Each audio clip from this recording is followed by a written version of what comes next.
Hello, ladies and gentlemen, and welcome to another episode of The Kuehl Show. I am your host today, the insider of the insiders, Tyler Kuehl, and wow, it's only been a few days, but we have a lot to talk about here on this special edition of The Kuehl Show, Quick Shift edition here on TKS.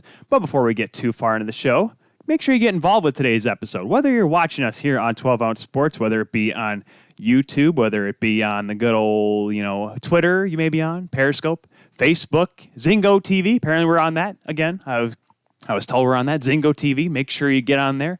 Sign up for free using the promo code 12Ounce. 12OZ, if you're north of the border or really any other country. And make sure you check that out and go on channel 761 because that's how you can watch us on your big screen, because why wouldn't you want to watch me on the big screen? I mean, look at this pretty face. I had to pop a couple of zits this morning, but hey, we're looking good today for this episode of TKS. All sorts of playoff action we will get to later on in this episode, but we must thank our sponsors for today's show. Of course, mybookie.com, right down here in the corner. They will be able to help you make big money on betting on sports, mybookie.com. Make sure you go on there. Use the promo code 12Ounce Sports and join for free today. Bet on all sports, win and get paid. Look at all the sports we got going. We got baseball for now, basketball, the football, NFL is coming up. College football apparently is going to have a season, at least Division I, according to the Big Ten, the ACC. Not for some of us that work in the GLIAC, but I digress. So go on there, mybookie.com. Win some cash watching sports, I guess, for that matter. Second String Leather Company, of course. If you saw us on Monday, I was wearing one of their new pieces of swag and checking out this awesome Crafted from the Crease. Look at this thing. Look at it. Oh, yeah. Look at that shirt. It looks like Fisherman Jack, but it's Fisherman Jack the goaltender.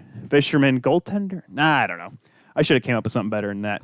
But go on secondstringleather.com. Check out their new apparel line that they got going on there. I got the cool swag. You should get the cool swag too, so you're geared up for the Kuehl Show, which has so much to talk about here today, here on hashtag TKS, at the Kuehl Show, Twitter, Facebook, and Instagram. Make sure you get involved by jumping in those comments. Jump on in the chat and let us know what you think about all that we're going to talk about today, because we have a lot to talk about here in this 1 hour episode of TKS. We got all sorts of hockey going right now. Of course, right now, Philadelphia playing Washington. They're just starting the third period in their round-robin game in the Eastern Conference. We'll recap that game along with other round-robin action in the East and West. And, of course, we'll talk about some of the games that already happened earlier on today.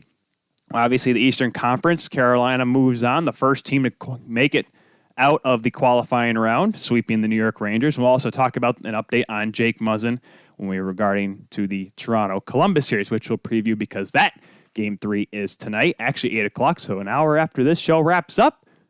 Yeah, it'll be a good another hockey game, which is why I'm repping the LFR shirt tonight. Shout out to my boy Steve Dangle, friend of the show, first ever guest on the Kuehl Show, way back in the summer of 2018, just about a week before John Tavares signed with the Toronto Maple Leafs. Go figure, right? And we'll also talk about how the Pittsburgh Penguins and the Edmonton Oilers, the favorites, the unquestionable favorites, are on the brink of elimination in the qualifying round. All sorts of good stuff here to talk about here on this quick shift edition of the Kuehl Show. But we're going to start off with the game that just finished not too long ago, about less than an hour ago now that I mentioned it, over in Edmonton. Vancouver getting a big win over the Minnesota Wild in Game 3 of the series. And I love you too, Kelly. Have a good day at work. You can't see her. She's off to the side. She just opened the door. I don't think so. You have to go to work. You go to work. I only have an hour on the show. Oh, this is Kelly, everybody. This is the wife. She's in her scrubs and everything. She can't. Yeah, she's just here to say she loves me. Okay. She had to give me a kiss. All right. Yes. Bye, Kelly. You'll see her whenever someone gets injured. Hey, there's an injury. We got to talk about. We'll talk about Muzzin's on Monday. Muzzin's on Monday. We'll definitely talk about that because she actually knows the sort of thing because she studied anatomy and, well, she watched it as well. Yeah, there's that as well. You can't hear her. She's just yelling in my ear right now, wasting my time. I only got 55 more minutes. Anyways, back to Vancouver, Minnesota. They win 3-0. Vancouver now takes a 2-1 series lead. Let's quickly jump back to Game 2, which happened a couple of nights ago. Vancouver gets the 4-3 win after Alex Stalock shut the door on the Canucks in Game 1. He came out with a decent performance in Game 2, Stalock 24 saves, but Jacob Markstrom once again was outstanding. 32 saves in his first postseason win in pro hockey since he played with the Utica Comets. Now, granted, yes, this is his first NHL postseason experience, and it's a good thing for him to get the win. Tanner Pearson scored just 24 seconds in on a very fluky goal. JT Miller, Brock Besser, and Bo Horvat reeled off 3 in a row for the Vancouver Canucks, leading to the win. Minnesota made it a little interesting, though. Kevin Fiala scoring twice in the dying minutes of the game to make the score respectable, and he carried that little bit of fierce and a little bit of tenacity into Game 3, which was honestly it was a great way to start this day for hockey. It was a 2:30 start, nice afternoon. I played golf this morning with my father-in-law, beat the heck out of him. I mean, we played a pretty short course, and my drive finally got going in the last half of the 9 holes. Still hit 10 over, though, but that's what we call a normal round here in the Kuehl household. Vancouver wins 3-0 today, and it just started off with just banging bodies almost immediately. I believe there were 60 hits in the game, or at least close to that. Alex Stalock getting bowled over in the first period by Antoine Roussel. He ended up being a guy that played a real key role in this game, and of course, we talked about how much hitting there was. Even guys hitting their own teammates. Ryan Hartman. Well, we'll get to the other hit here in a second, but Hartman trying to hit, I believe he was trying to hit, was it not Bo Horvat or Elias Pettersson? It was maybe Bo Horvat in the first, no, excuse me, Jay Beagle. He was trying to hit Jay Beagle behind his own net, ends up catching Carson Soucy, knocked Soucy out of the game temporarily, ended up coming back later. But there were 33 combined hits in the first period. 33 hits. Guys, this was not a cakewalk. This game was not going to be for the faint of heart, and ended up going into later on in the game, Ryan Hartman running Elias Pettersson from behind. Now, that hit, because we're going to get to a hit regarding this Philadelphia-Washington game in a second, has to do with the number 43, in case you guys are wondering, just saying. That hit could have been a lot more dangerous, because Elias Pettersson was in such a very odd, precarious position.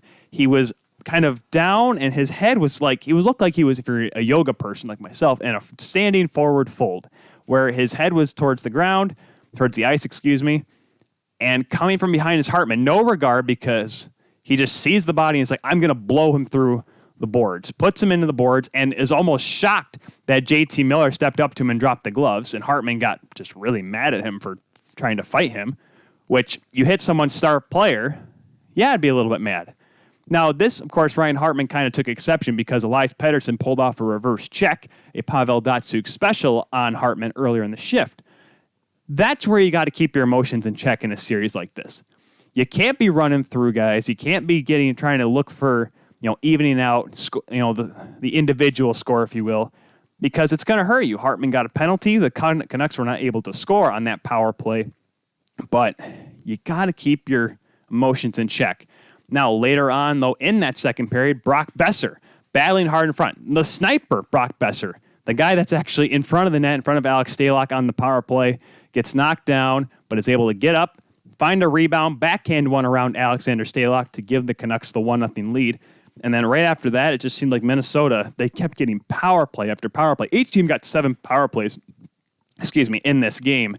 However, Minnesota, gosh, with some of the guys that have on that power play, Eric Stahl, and you have Dumba at the point who can really shoot the puck, Kevin Fiala, who was just firing everything towards the goal, 0 for 7 on the power play. They were 0 for 6 in Game 2, 0 for 13 in the last 6 periods, of hockey. That is, I'm not going to say unacceptable, but they need to figure that out if they want to stay alive.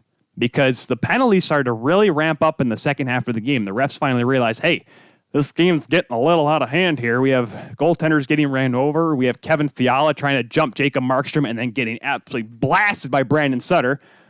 I'm not sure how Sutter just didn't get a penalty on that, but hey, they evened him out somehow, and Vancouver ended up getting a power play. But there was no question that there will be some tough love. There will be no love lost going into Game 4. Tomorrow night, 10:45 Eastern Standard Time, 8:45 Mountain Time, local time there in Edmonton for that start. But, I mean, you got to look at the fact that 0 for 7 on the power play for Minnesota, but It's not because of their falter. Vancouver was outstanding defensively on the penalty kill. Christopher Tanev, holy cow, it looked like he was doing the Tim Tebow, trying to block every single shot and get in the way. Of course, Markstrom, 27 save shutout, first ever NHL career shutout for him, at least in the postseason. Great job by Markstrom. 22 block shots in total by the Vancouver Canucks. Now, I will be 100% honest with everyone here. I don't believe that's actually correct. But you're saying, but Tyler, 22 is a lot. Yeah, I thought there were more. Maybe they're only counting 22 on the penalty kill, maybe, because it just seemed like every time a shot came from the point, because Minnesota, they do have that Nashville style where they like to bring it up to the point, run the umbrella, bomb it from the tops of the circles and from the point. Yes, is that old hat? Absolutely, but it's worked at times. You throw it towards the goal, you hopefully get a rebound, get a tip, get a goal that way. But when you have guys like Vancouver, and you could hear it, that's the best part about having an empty arena, is that you can hear the guys on the bench, the teammates of the Canucks, all the guys that are watching their mates out there, the 4 guys, the 3 guys, how many are ever out there on the penalty kill, they are banging their sticks on the boards every single time those guys put it out there.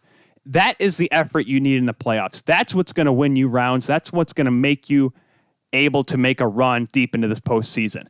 I don't know how far Vancouver is going to get. If they make it into the first round of the playoffs, I don't know if they can make it into round 2. However, the fact that they're willing to show that they're willing to go the extra mile in order to get, at least to win a game at a time, that definitely shows a lot for this Vancouver franchise, who has been really looking for a winning team for, I know it's only been half a decade, but it's been seeming like forever with all this young talent they have now.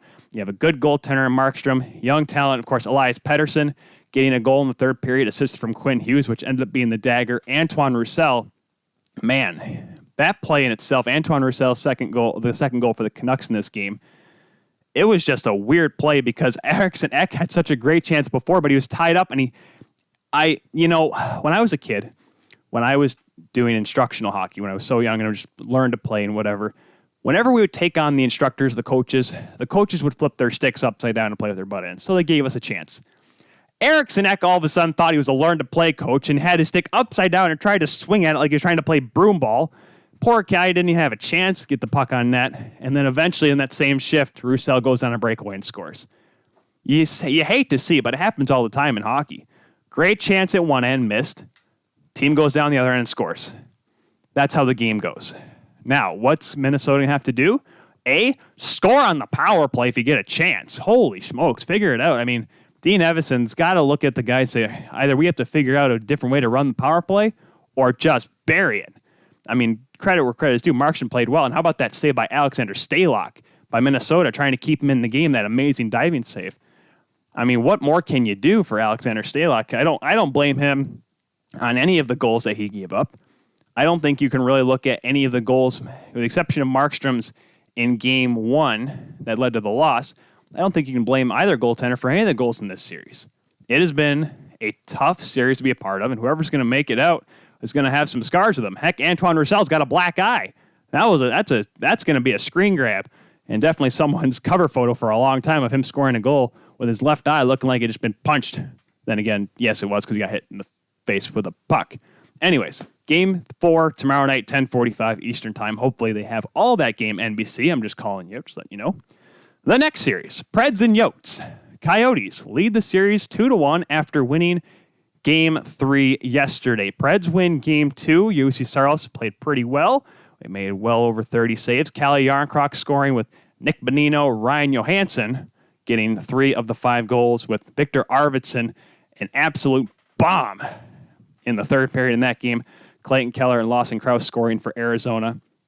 Now I didn't quite get the full story on this, because Darcy Kemper was having a rough game in Game 2. And then all of a sudden, halfway through the game, the Arizona Coyotes came out and said, Antti Ranta, unfit to play. What? Now? I mean, like all of a sudden Aiden Hill had to run downstairs, get his gear prepped just in case he had to go in. I mean, that's just kind of a weird. I guess he took a shot in warm-ups off the noggin, and it looked like he was fine, but I guess halfway through, they I presume he had to have like a headache or some concussion-like symptoms.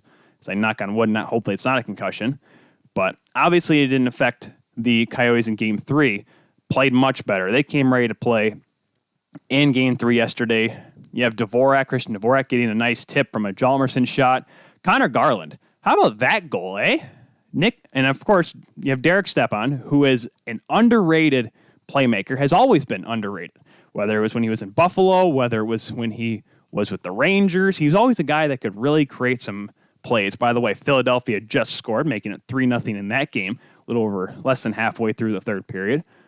But the play by Connor Garland to absolutely just drag it around the defense and get a shot by Saros like that, just a great play. I mean, that kid, we talked to Louis Pannone a couple times during this past season and before the playoffs. Just a guy that's been so consistent and an excellent young piece of this Coyotes team, and a guy that they're looking at as a possible real big future for this hockey club. Obviously, the whole saga with Taylor Hall is still up in the air, but there is obviously room for a guy like Connor Garland if he can continue to produce at this rate. And you have Taylor Hall with a nice power play goal. Carl Soderberg gets the empty net goal. Victor Arvidsson scores again with another slap shot. So apparently, Game 4 tomorrow afternoon, just don't let Arvidsson walk down the wing and just wind one up at Darcy Kemper. Kemper, though, was absolutely outstanding in that game, though, yesterday. 39 stops out of 40 shots that he faced. Looked calm, looked confident, a lot better than he was in Game 2. And obviously, it'll probably be him going in Game 4. Is it time, though, for Pekka Rinne to go in net for the Nashville Predators? Now, I'm not going to blame Washington just scored, by the way. I have the game on right here just so I can kind of keep you folks updated at home if you're watching this instead of watching the Washington Capitals and Philadelphia Flyers. I don't know if... listen, UC Saros had a good Game 2, but Game 1, early on, those 3 goals in the first period, came strong back the rest of that Game 1. In Game 3 yesterday, 3 goals on 27 shots. I'm not blaming him for those goals, but you need to have something. You got to have a little bit of kick in the rear if you are John Hines, the Nashville Predators. And Rinne, he's got veteran experience, and sometimes throwing in a goaltender. We talked with Scott Esposito, throwing in a guy other than Lundqvist, it kind of helped the Rangers. They got a little bit going in that game. We'll get to that later on in the second half of today's show. But it helped a little bit. So maybe getting Rinne in there, having the confidence and experience and veteran goaltender, a guy that literally took them to the Stanley Cup Finals a few years back. Granted, yes, that was 3 years ago. Is Rinne the same? I don't know. But I like the idea that Pekka Rinne can come in and steal you a game and force a Game 5. That's what the Preds need right now. They need a goaltender that can step up and make big saves. Do they need more from the offense? Yes, but as we see, when Arizona can just handle the puck the entire game, or the majority of it, when they need to, they can win. And Kemper was phenomenal, and you're going to need a goaltender that can go save for save with Darcy Kemper. I'll be honest with you, if you are a kind of a not committed NHL fan, you think, wait, save for save with who? Listen, Darcy Kemper, had he been playing in the Eastern Seaboard, I think he would have gotten a lot more recognition this season than he did as he's playing in Arizona. Yes, that's East Coast bias sounding, but it's true, though, guys. Let's be honest. I know the win-loss record doesn't quite translate, but he's been outstanding this entire year.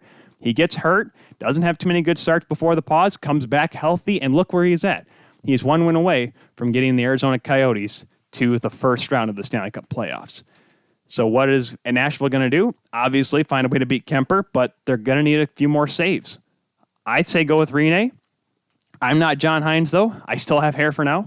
I've seen my dad's hairline. That's going to probably go. So eventually I will go bald, but I'm not John Hines. It's his decision. And, for a guy that's an interim head coach just to finish out the year, if you want to try to save your job, try to do something that'll give your team the best chance to win. So my perspective, go with the veteran, Pekka Rinne. So the final 2 series we'll talk about, we'll get to the Jets Flames because that'll be second, because of the fact that, that's the game we're going to preview for tonight because they play at 10:45, Eastern Standard Time. The Chicago Blackhawks and the Edmonton Oilers. Boy, let me tell you, I have never thought... I was more confident in Montreal winning a game than I did Chicago against Edmonton. I just thought Connor McDavid was playing too well. I just thought Leon Draisaitl was having such a great year. And no matter who you put in goal, who cares? They were going to make enough saves to win the hockey game. Well, that happened in game 2. Connor McDavid gets a hat trick. You have another goal you have a couple more guys put pucks in the back of the net. Mikko Koskinen has a decent start. Chicago did make it interesting with goals from Patrick Kane, Olimata, and Slater Cuckoo, as I learned from Pat Foley. But Oilers were able to get the win.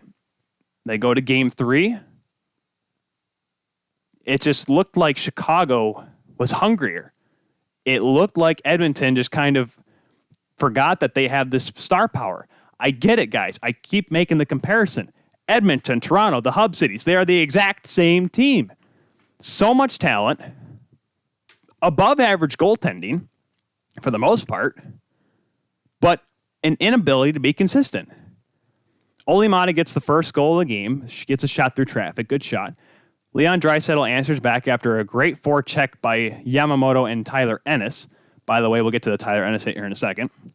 A fluky goal by Jonathan Taves towards the end of the first period on the power play. One that just kind of bounced off his foot and just slowly... if you were throwing a curling stone, you couldn't sweep fast enough to get that thing in the net. Somehow it gets across the line underneath the paddle of Mikko Koskinen. And Draisaitl did tie it up in the second period, followed by a goal by Connor McDavid on the power play. Power play still looking good for the Edmonton Oilers. But then in the dying minutes, the Chicago Blackhawks decide, you know what? Let's win this thing. Technically, because they were the home team, they got the national anthem and everything. They recorded, of course, which obviously weren't able to do all the cheering because, well, no fans in the crowd. But still, it's something. Matthew Highmore, his first ever postseason goal, a nice tip from a cuckoo shot from the point, ties it up. I think it was over 5 minutes left. And I think that put the seed of doubt in the Oilers, and they just were not able to recover. Chicago got so many great chances towards the end. You have a tip there by Jonathan Taves with just over a minute left. His 4th goal of the series. Guys, Captain Serious is Captain Fire right now for the Chicago Blackhawks. I get it, Connor McDavid is leading the qualifying round in goals right now, but Jonathan Taves is just staying stride for stride with Connor McDavid, which says a lot because Connor McDavid is the fastest player in the game. But, man, what do you do if you're Edmonton? You play tomorrow night, 8:45 puck drop, 6:45 local time. I mean, it's not like Crawford's playing well. I mean, he is playing well, but he's not standing on his head. He's not stealing games like Darcy Kemper. He's not stealing games like Carey Price. He's just playing well, except the Oilers are just giving the Hawks these opportunities. They're falling asleep in games. Their game to win. They were up by a good margin in the second period, but the Hawks were able to storm back. The Oilers had to recover to win that game. They need to figure it out and figure it out fast, or else guess what? When we talk on the show on Monday, we're going to be talking about how Edmonton Oilers have a chance to win the draft lottery. Mother of Teresa, that is a possibility. I don't know. Do you stick with Koskinen for game 4? Do you go back with Mike Smith? I mean, Koskinen's made some saves, but so did Mike Smith. I don't know what you do. If I'm Dave Tippett, I just flip a quarter and say, all right, tails, go ahead, Smith. Or heads, go ahead, Koskinen. It won't matter. It won't matter who starts in goal. Will the rest of the team in front of them play well? Will they be hungry? Because right now the Chicago Blackhawks look like they want to win more than the Edmonton Oilers, which is all you need to say if you want to make it far in these playoffs. It is the difference between having a talented hockey club and having a will to win. That's what's going to determine this series. If the Blackhawks come out hungry in game 4 and want to get the job done, Edmonton's done. Edmonton, the hub city, the hub host, off the board. They'll be sitting there. Though, I mean, some will go home to their respective countries or whatever. Some will stay in Edmonton and get to watch these other teams play in their barn and kick around and win the Stanley Cup. And they won't even be close because they just didn't want it as bad as the Blackhawks. Boy, a lot of my predictions are looking bad. Quickly here, before we go to break, let's take a look at the Flames and Jets. Flames have a chance tonight to knock out the Winnipeg Jets after winning Game 3. And what a dominant performance, though, by the Calgary Flames. Connor Hellebuck, 29 saves in the game. There were a couple I think he could have had. Obviously there's the Backlund goal where Hellebuck just forgot what he was doing. And, Elias Lindholm with a great tip. Sean Monahan with a goal. Great play by Mangiapane to get it to Matthew Tkachuk. Milan Lucic, after getting a goal negated from him earlier on in the game, he gets a power play goal.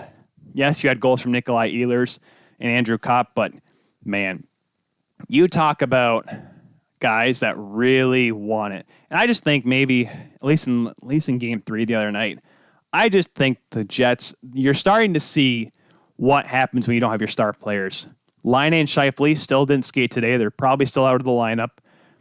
Tucker Poolman have to block a shot with his face. Derek Forbort also doing that for the Calgary Flames. Matthew Perreault had to leave the game briefly after being hit by Sean Monahan. I'm not saying the Jets are done, but boy, are they going to need one, no pun intended, Hellebuck of a performance from Connor Hellebuck. See what I did there? I didn't actually say HE double hockey sticks, but I said, okay, you know what I mean. He's going to have to play outstanding. He's going to not have to get caught with his back turned to the play, hopefully. It's just going to have to be a great effort. I don't know if the Jets have enough left in the tank. I think the Flames get the job done tonight. Cam Talbot, solid game, 30-32 that he stopped on, I believe it was now Tuesday night? I'm trying to think. Yes, Tuesday. Yeah, it was Tuesday night because the wife and I went to a local establishment to watch the games. I just think that the Flames are just, I think after that Game 2, after the kind of the embarrassing loss of losing to a injury-riddled Jets team, they were able to say, let's get the job done. And I think they will get it done tonight to move on into the Stanley Cup playoffs. Quick little run through here of the round robin recap for a couple of games that happened here today, or at least recently in the Western Conference. Vegas beating Dallas. That was actually on Tuesday during the show that I was doing, or on Monday, Monday, Tuesday, what day? Monday. Vegas beats Dallas in a wild game. Dallas scored 3 in a row, then 4 unanswered by the Knights in the third period. Goaltending was atrocious, but Vegas gets the win.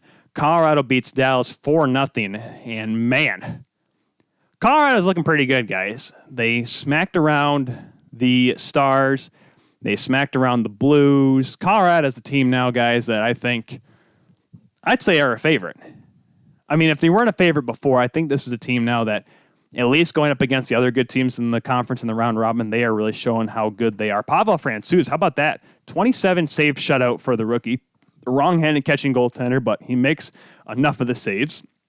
In about 2 minutes, or less than 2 minutes now, we're going to have the start of the St. Louis Blues and Vegas Golden Knights. Knights right now, the only other team with a win in round-robin action. Blues and Stars each have 0 points. Colorado has 2 wins in their bank. They only have one more game left, and that will be against the Vegas Golden Knights. And I believe that game will be taking place on, I think, Saturday or Sunday. Let me look at this quick schedule here. Run around. They play August the 8th. Yes, they do play on Saturday. That will be one of the TBD games. They haven't determined the times yet for those, but that's okay. As long as we know that they're going to play, right? And we're going to take a quick break here, folks, because when we come back, we will talk about a little bit more of the Eastern Conference side of things. We only have an hour on this quick shift edition here of TKS. So when we come back, we'll get to all that stuff, including the Pittsburgh Penguins being pushed to the brink, and preview the game tonight, which will be at 8 o'clock between the Jackets and the Toronto Maple Leafs. You are watching The Kuehl Show here on 12 Ounce Sports.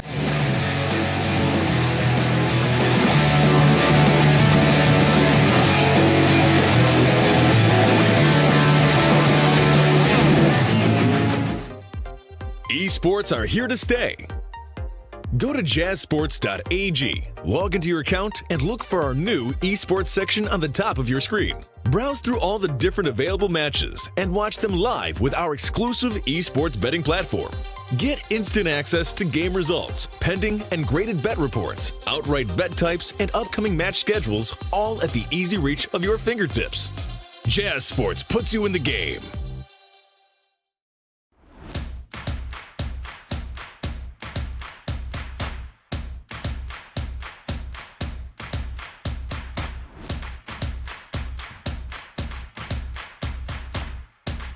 Drinkade, Ready for distribution worldwide.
Welcome back to the Fuel Show, everyone, here on this Thursday, August the 6th. Quick shift edition here at TKS here on 12 Ounce Sports, whether you're watching us on Facebook, Twitter, YouTube, or Zingo TV channel 761.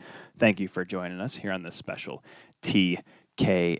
We talked about the Western Conference in the first half of the show of this 1 hour episode. We'll be talking now about the Eastern Conference, and we're going to start off with the first completion of a qualifying round, the Carolina Hurricanes sweeping the New York Rangers. And let me tell you, boys and girls, I'll eat my crow because, yes, I think the Rangers were going to do something crazy and win this series. Yes, when I told Scott Esposito on Monday, I'm like, maybe they have a chance, Scott. And he was like, yeah, I hope so too. And boy, were we both wrong.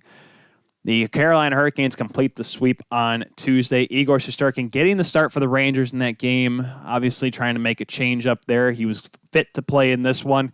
Wasn't too bad in his first start, 27 saves for the young netminder. However, the Carolina Hurricanes, they were just way too good for the Rangers, a 4-1 win for the Hurricanes in Game 3.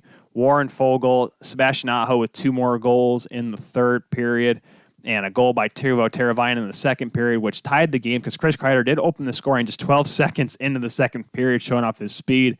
The Rangers, you could tell, were really hungry to win that hockey game. They outshot the Canes. I keep getting it mixed up. 14-6 in the opening frame.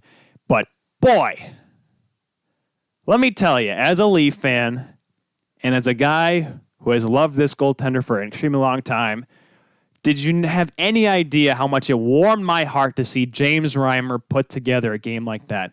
Guys, he had not started a playoff game since May 13th, 2013. And he had not won a playoff game since May 11th, 2013. It literally warmed my heart because I felt like maybe he was going to start in Game 3, just because, maybe give Mrazek some time off to kind of, just kind of rest up, make sure he's good for the next round. But he was outstanding. 37 saves for good old James Reimer. He got his daughters April tweeting or posting the picture on Twitter of his 2 daughters, Nevaeh and, what's his second daughter's name?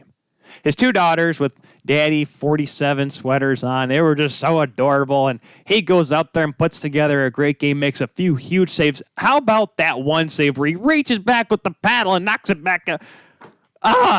Man, that warms my heart, guys. I love to see James just play well. And the fact that he's on such a good team, too, in Carolina, because he spent the last couple of years in Florida, and, you maybe thought him and Roberto Luongo, the 2 veteran goaltenders, were able to put it together. They just couldn't make a save to save their lives, though. So, and that's why maybe James going to Carolina gives him a fresh start was really good this season. Remember, we talked with Luke DeCock before these playoffs, and he said how good the tandem has been, including James. And, now you get into a 7-game series. If Mrazek goes out, you have Reimer. It was kind of similar to last season. Curtis McElhinney playing so well for the Canes when Peter Mrazek went down. And you could see now that they continue to have a great tandem. Now, yes, is James a little bit less athletic than Curtis McElhinney? 100%. By less athletic, I mean less likely to just start flailing around the goal. But James was just phenomenal yesterday. Congratulations to the Canes being the first team to make it out of the qualifying round. And congratulations to the New York Rangers to have a 12.5% chance to draft Alexis Lafreniere. We'll get to the other team here in a second. We already talked about the Oilers possibly losing, but we'll get to another team here in just a little bit. The Islanders and the Panthers. The 7 seed taking on the 10 seed. Islanders win Game 2 after another great performance from both Semyon Varlamov and the defense of the New York Islanders. Man, they were good. Matt Martin, how about that? Matt Martin getting a goal. Good for him. Tough guy, Matt Martin. I thought that guy in the playoffs, you need players like that, depth players that are physical, but can somehow just seem to chime in. You look at the Red Wings success from the mid to late 90s. They had the grind line. Kosher, McCarty, Maltby, Draper. Those guys were key contributors to the success of the Red Wings, and having guys like Matt Martin for the Islanders will be important for them as they make their playoff run. Ryan Pulock absolutely blasts a shot by Sergei Bobrovsky in that game as well with Jordan Eberle. Jordan Eberle scoring clutch goals in a playoff game. Scoring clutch goals in general. Who would have thought?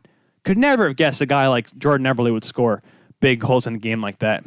And one of the noteworthy points from Game 2, Mike Matheson fined $2,500 for high-sticking Brock Nelson. Mike Matheson, shockingly enough, after should have been fined for the hit on Johnny Boychuk in Game 1, gets sat for Game 3. Not a bad decision there, Coach Quinville. Maybe you shouldn't have a guy that's just swinging his stick like a buffoon in front of the goal, almost knocking out Brock Nelson. But Game 3, though, season on the line for Florida, they came to play. A little bit of a slow start for the game, but Eric Hall getting a power play goal, and that's a power play for Florida. Remember last year, the second best power play in the league. You think with a team that was so good on special teams, they would have done better. It's just the goaltending was not there. We just mentioned with James Reimer and Berto Luongo. They get a big power play goal, and that's actually Hall's first goal as a Panther. Remember, he was part of the trade that sent Vincent Trocheck to Carolina. He played 7 games before the pause with the Panthers. Gets a goal, big game. That's when the game started to pick up. The goal all of a sudden kind of woke the whole arena up. By the whole arena, I mean the 2 benches and the 12 players on the ice. A little bit of physicality starts up. J.G. Pajot ties the game after a nice play by Anthony Beauvillier to get it to him. And you know what's funny? It really looked like the Islanders were taking over the game and controlling, despite Florida outshooting the Islanders by an 11-4 margin, because Florida had such a great start to the period, but the Islanders just shut them down as the period wore on. But then in the third period, holy cow. Did the Florida Heat come up to Toronto? Because Mike Hoffman scoring 41 seconds in on the power play. The hockey gods agreed that there should be a goal in the first minute on a power play. Statistically, a power play at the beginning of the period is awful. Panthers make it work after a blast by Mike Hoffman. Then Brian Boyle. Listen, if there's a guy that you want to cheer for, there's a lot, obviously, in the playoffs. You got Patty Marleau, guys that haven't won the cup. How do you not like a guy like Brian Boyle? He's such a fun guy to watch. He's a bus on skates. He scores just over 2 minutes in. And guess what? That's all Florida needed. They didn't need to score anymore. And my goodness, Brock Nelson scored late in the game to make it a 1-goal game, but Florida scored twice in the third period, 5 total shots in the last 20 minutes. Honestly, guys, did the Islanders get Islandered in that third period? They didn't need any offense, but Bobrovsky came up big. 10 saves in the third period for Sergei Bobrovsky. I will say this, that Pulock goal in Game 2, Bob should have had that one. But what is it about Sergei Bobrovsky that turns him into this playoff clutch goaltender? Has an awful regular season. His worst since, the 2011-2012 season with the Philadelphia Flyers, but comes out and just absolutely gives Florida a chance to win each of these games. Now, Game 4, tomorrow, that's going to be the noon start time. First game of the day. Can he do it again? I'm not sure. But if Sergei can put together another great performance, I am we may be seeing a 5-game series here between the Islanders and Panthers. Now, if Islanders are able to kind of just bunker down defensively like they did in Game 1, it may be over. But I think Florida's starting to realize what they can do to break through this Islander team. Now, yes, obviously get on the power play. They got 2 goals yesterday with the man advantage. That's obviously really important. But if they can start to score 5-on-5, I'm not saying Florida's going to win. I still think the Islanders are going to pull this series out. But I think we may reach the distance with this series because despite Florida being outmatched defensively and obviously right now being outcoached for the most part, if Bob can steal another game, we'll have an interesting game coming up this weekend. The last 2 series will obviously kind of in the similar fashion. We'll get to the game that's going to be played tonight last, but we're going to talk about the 12 seed leading the 5 seed. Montreal is up 2-1 on the Pittsburgh Penguins. Now, obviously, you see I'm a little bit more joyous about it because why not? Why don't you want Montreal to win? The only team that's 500, the team that does not have more wins than losses in these playoffs, leading the heavily favored Pittsburgh Penguins. Now, I want to text my buddy Thomas Biondo and ask him, what in the world were you thinking, man? Because he's probably just like, I don't know. I don't know what happened. Because how could you have thought going into this series that Montreal would be in it? Now, Game 2, Pens win 3-1. Crosby gets a goal. Jason Zucker gets another insurance marker.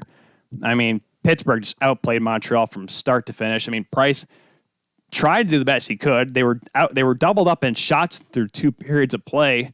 I mean, Jesperi Kotkaniemi tried to make it close, but it would have been too little too late. Pittsburgh was just doing too good of a job, and Murray himself, he was making some big saves as well. I mean, I considered him, kind of be a liability for the Penguins heading into the series if he was going to get the starts, but he played really well, at least well enough to get the win in Game 2. So now we go to Game 3. Now, who would have thought that, first of all, the comeback, I guess you can say, by the Habs. First, Shea Weber scores. All right. 1-0, good shape. Shea Weber after 3 tries at the goal.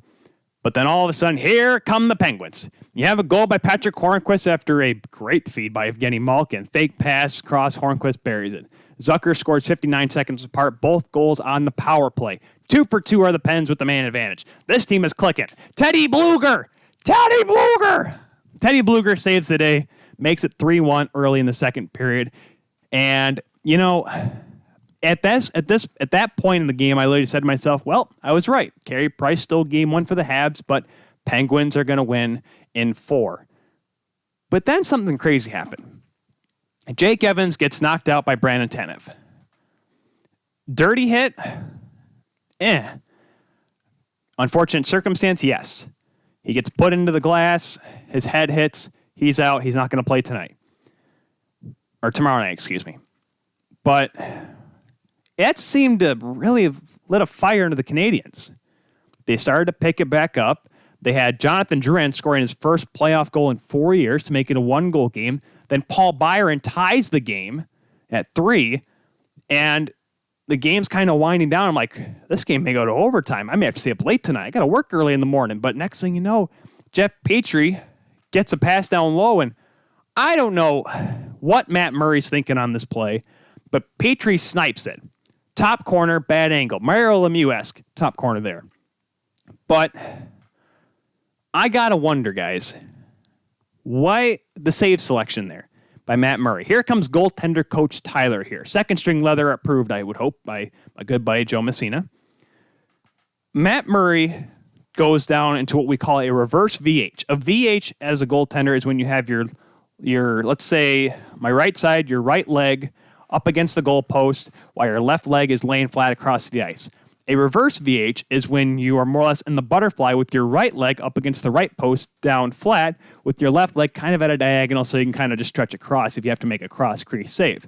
Matt Murray has done this so many times because he loves the reverse VH. I like it too, but in certain situations, in close plays, wraparounds, in tight.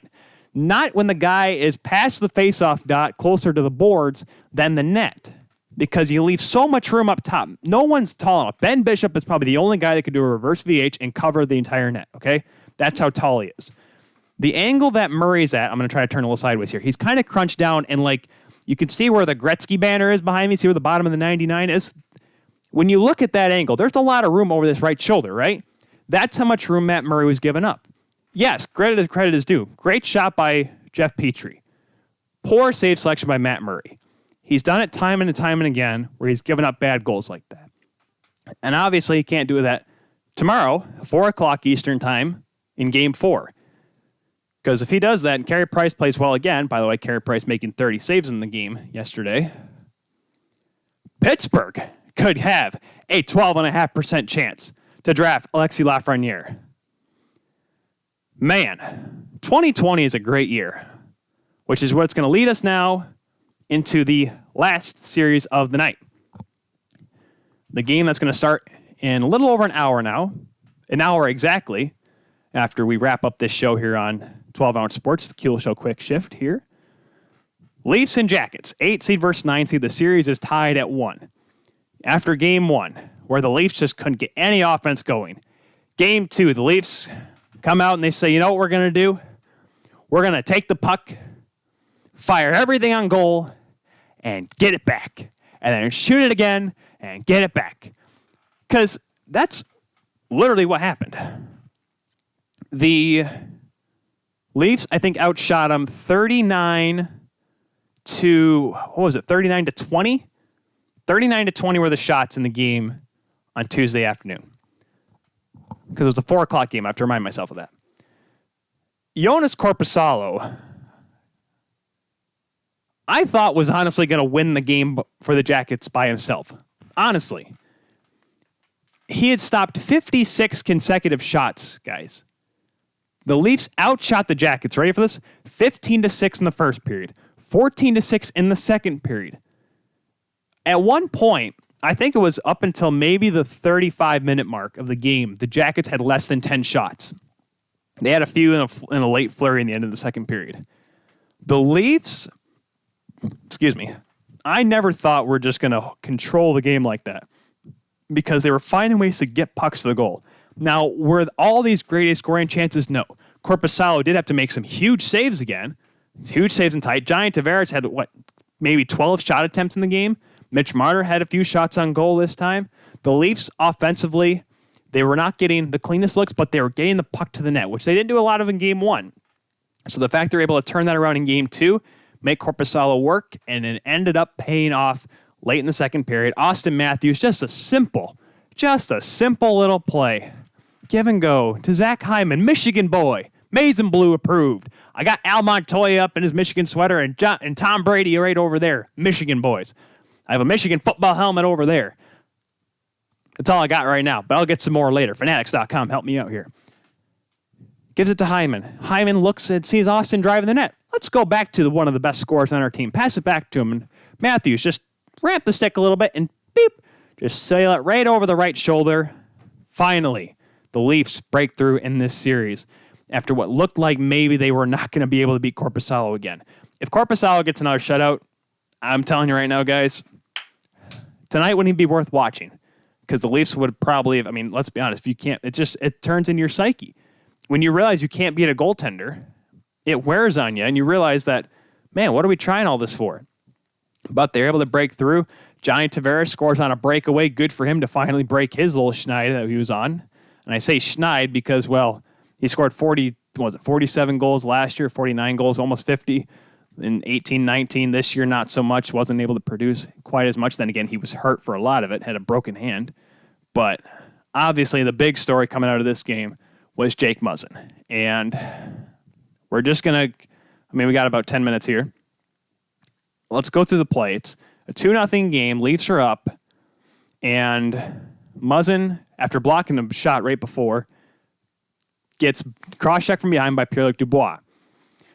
Is it a cross-check? Yes. Is it a dangerous play? Yes. Is it the reason why Jake Muzzin is injured? No. Dubois knocks him down. Muzzin goes into the boards. Muzzin tries to get back up. Kind of hits a rut in the ice. If you watch it again, his left foot kind of gets caught, which kind of catapults this big lumberjack forward, and his head goes right into Oliver Bjorkstrad, his knee, and Muzzin goes down and stays down. Now, we'll get to Mike Milbury in a second. Thankfully, I didn't have to watch the NBC feed. I was able to watch the Sportsnet feed. It's to all the people that were calling for Dubois' head, that play has happened 10,000 times. I have watched it personally myself. It's a play that is dangerous, albeit. Should it be a cross-checking minor? Yes. Had Muzzin gone head first after the cross-check by Dubois? Yes. 5 game he's done for the playoffs. However, since Muzzin just kind of slid into the boards, bumped into the boards, and came off it, that's what makes it not Dubois' fault. We can't blame Bjorkstrand. He's just skating by, and Muzzin just fell into his leg. And it was just a bang-bang play, an awkward collision. There's nothing anyone could have done differently. But, what if Dubois didn't hit him? Listen, it's hockey. It's the playoffs. You're trying to win a battle. You do a lot of things. Heck, like Minnesota and Vancouver. Just watch that game all over again. You tell me that half those guys in the regular, there'd be probably 100 penalty minutes in that game had it been the regular season. This is the playoffs. People are going to do stuff like that. It was a freak accident. Muzzin did go to the hospital. He had to get stretchered off the ice. And it was very eerie at Scotiabank Arena because no fans chattering. I mean, it gets pretty quiet when there's an injury and the stretcher comes out in a full building, let alone an empty building. It gets very quiet in this big arena. Very quiet, very eerie. He was responsive. He was able to move all of his limbs. They went out of the hospital, had to go outside the bubble. So it's good to hear that Jake Muzzin was okay. Now, quickly, Mike Milbury. Shut up. That's it. I'm not going to get into Mike Milbury anymore. If you want to know how I feel about NBC, a couple years ago, we did an Angry August episode on NBC. Me pretty much knocking the National Broadcasting Corporation, their coverage of hockey. Go back and listen to that. You'll know how I feel. I still feel the same way now. How this will affect the rest of the series, though, because Muzzin, he was released from the hospital, but he's quarantined now in the hotel at the Royal York. And I forgot where I saw the Twitter account. Let me see if I can find it. I retweeted it not too long ago. At Mur Out Loud, who is apparently kind of a big deal. At least that's what her profile says. A couple hours ago tweeted that Jake Muzzin's wife and daughter stood outside the Royal York today with a sign for him, and that's just heart-wrenching. That sucks. Because as someone who is now married and eventually wants to have children, if I knew my wife and daughter were there to support me, but they couldn't because they couldn't enter the hotel, that would hurt. And I'm sure Muzzy probably talked to his wife and talked to his daughter and probably was letting him know, hey, I'm okay. But it's good to know he's there. Obviously, his family's supporting him. That just hurts my soul to read that. I appreciate at Mur Out Loud for tweeting about that, but I feel awful. But that's how the playoffs were going to go. Everyone understood what was going to happen. So how will this affect the rest of the series? How will this affect tonight? I don't know. I believe they're going with Marty Marincin. I think at least I'm assuming. Obviously, I've heard Rasmus Sandin could go as well. I haven't heard anything else. I've been trying to read everyone and anyone's tweets. So far, I haven't heard anything from Chris Johnston or Elliot Freeman or anything on who's going to play. But it's either going to be Sandin or Martin Marincin. I'm trying to go. Nothing yet right now. Hopefully we find out. Well, obviously we'll find out in an hour when the Jackets take the ice in Game 4 against the Toronto Maple Leafs at the Scotiabank Arena. But losing a guy like Muzzin, that's going to be detrimental because now you have your defensive, your big tough guy on the back end. He's out of the lineup. You're going to have someone step in there, and there's not too many guys for the Toronto Maple Leafs that can do that. But we will see how that game goes on tonight. My mind's going everywhere because I'm trying to figure out how to wrap this one up because we only got just less than 5 minutes. So, how will the rest of the series go? Make sure you tweet us at The Kuehl Show. Use the hashtag TKS. Tell us what you think is going to happen in the last weekend of the qualifying round because Monday, when we go back live here at 6 o'clock here on 12 Ounce Sports for our usual 2.5-hour episode, we'll be previewing round 2 and talking about who will have the first overall pick in the NHL entry draft. It may just be Montreal knocking off Pittsburgh, Chicago knocking off Edmonton, and it'll be a superstar team with a superstar talent. Coming up next here on 12 Ounce Sports, we're going to have the Profits led by my man, Rev. He will be talking, and others will be talking about the NBA bubble action along with some NFL news. Be sure to stay tuned for that coming at the top of the hour here on 12 Ounce Sports. I'm excited to see what's going to happen tonight. I hope the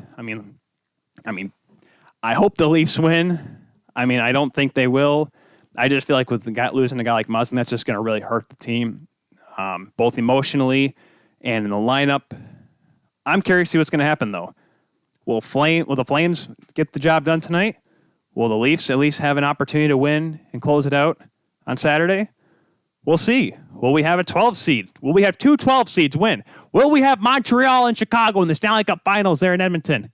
We will have to wait and see. Thank you very much, folks, once again, for tuning in to this episode of The Kuehl Show, quick shift edition. We'll be interested to see what happens when we come on Monday. Hopefully we get some guests in. I'll be interested to see who is still left, who is still standing, who will be the top seed coming out of the round robins. I am going to be intrigued for sure, and I'm just checking. And the final score, Flyers win 3-1 in their game against Washington. And any more scores? Did St. Louis? Yep, St. Louis is up on Vegas now, 1-0 early in the first period. But that is it. I should wrap this up because I want to get all my stuff ready before the game tonight because I want to crack open a beer, watch some hockey, yell and scream because the wife's at work, so I have this entire apartment to myself. So with that, I will be signing off. Tyler Kuehl saying thank you once again for watching this episode of The Kuehl Show. We'll be back Monday night, 6 o'clock here on 12 Ounce Sports. Stay tuned for the Profits. They'll be coming up live shortly after this. And thank you all once again. We'll see you Monday here on The Kuehl Show.